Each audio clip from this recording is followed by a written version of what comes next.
বর্ষাকালে বিকেলবেলা সবার সাথে গল্প করতে করতে একটু চটপটি খেতে ইচ্ছে করে, কি বলো তোমরা? সেটা যদি হয় আলু কাবলি, তাহলে তো কথাই নেই। ঝাল ঝাল টক টক, বলতে গিয়ে তো আমার মুখে জল চলে আসলো গো। তাহলে চলো রেসিপিটা শুরু করি। নমস্কার বন্ধুরা, হরেক হরেক কম্বাতে তোমাদের স্বাগত। এখানে একটা পাতিলেবু কেটে নেওয়া হয়েছে দুটো টমেটো, ধনেপাতা, দুটো পেঁয়াজ, কাঁচা লঙ্কা আর একটা শসা। এক এক করে সব কটা কেটে নিচ্ছে। পেঁয়াজ আর শসা খুব মিহি করে কুচিয়ে নেবে।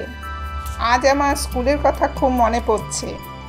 টিফিনের সময় গেটের বাইরে নানা খাবার পাওয়া যেত, তার মধ্যে আলু কাবলি একটা। মার দেওয়া টিফিনটা তাড়াতাড়ি খেয়েই টিফিন বাক্সটা ধুয়ে ছুট দিতাম আলু কাবলি কিনতে। আমার আলু কাবলিতে শুকনো লঙ্কার গুঁড়ো, কাঁচা লঙ্কা কুচিতে ভরা থাকতো। চোখ দিয়ে জল পড়তে পড়তে আলু কাবলিটা বেশ আয়েশ করে খেতাম। আমরা ন্যাচারালি বাইরের আলু কাবলি খেতে বেশি পছন্দ করি। বাইরের স্বাদ ঘরে আনতে যে মশলাটা দরকার সেটা কি, এবার সেটা দেখে নাও। মশলা তো থাকবেই, সাথে অন্য উপকরণগুলো সহযোগিতা করবে স্বাদটাকে বাড়ানোর জন্য। কড়াইটা গরম হলে ওর মধ্যে 1 চামচ ধনে, 1 চামচ সাদা জিরে, কয়েকটা গোলমরিচ আর 3টে শুকনো লঙ্কা দিয়ে দিল।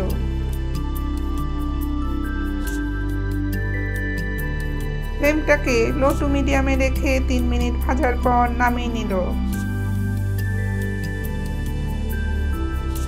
মশলাগুলোকে এবার শিলে গুঁড়ো করে নিচ্ছে।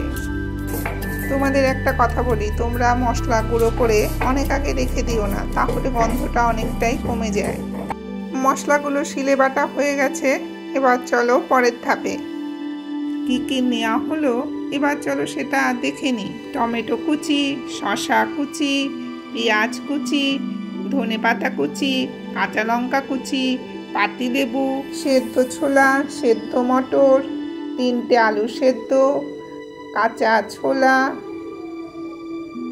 এইমাত্র করা ভাজা মশলা, তেঁতুলের কাঠ আর বিট নুন।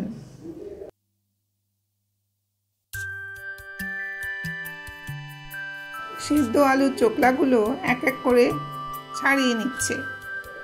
ছাড়ানো শেষ, এবার ছোট ছোট টুকরো করে কেটে নিচ্ছে। কাটা হয়ে গেছে, এবার সবকিছু একসঙ্গে মিশাতে হবে।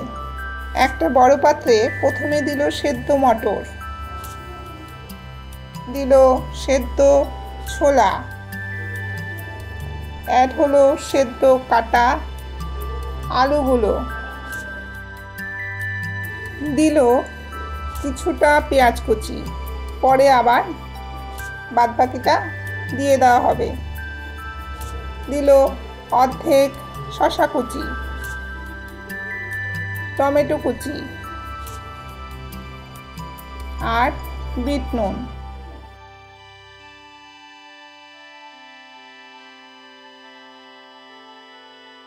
অ্যাড হলো 1 চামচ ভাজা মশলার গুঁড়ো আর 2 চামচ তেঁতুলের কাঠ।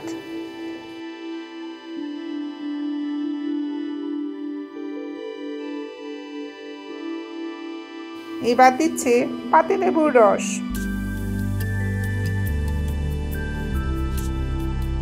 ভালো করে মিশিয়ে নিয়ে ওর মধ্যে কিছুটা কাঁচা ছোলা দিয়ে দিল।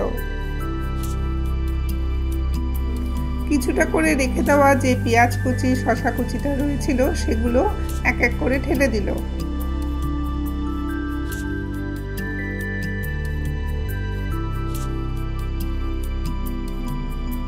দিল লঙ্কা কুচি, তোমরা যেমন ঝাল খাবে সেই অনুযায়ী লঙ্কা মেশাবে। অ্যাড হলো ধনেপাতা কুচি, দিচ্ছে তেঁতুলের কাঠ, বাকি পাতিলেবু রস করে দিয়ে দেওয়া হচ্ছে।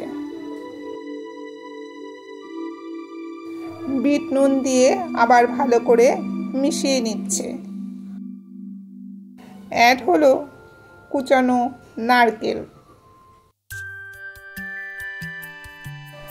আবার একটু মিশিয়ে নিয়ে ওর মধ্যে দিয়ে দিল 1 চামচ ভাজা গুঁড়ো মশলা। এবার খুব ভালো করে মিশিয়ে নিতে হবে। অলরেডি একটা সুন্দর গন্ধ কিন্তু সারা ঘর মোমো করছে। চলে এসো সবাই, আড্ডা মারতে মারতে আলু কাবলির স্বাদ নিই। রেসিপিটা কেমন লাগলো কমেন্টে জানিও। ভালো লাগলে একটা লাইক করো আর শেয়ার করার অনুরোধ রইল। নতুনদের বলছি, তোমরা সাবস্ক্রাইব করে আমার পাশে থেকো, তাহলে নতুন নতুন ভিডিও করার উৎসাহ পাবো। তোমরা সবাই ভালো থেকো, সুস্থ থেকো। আবার দেখা হচ্ছে অন্য এক নতুন ভিডিওতে।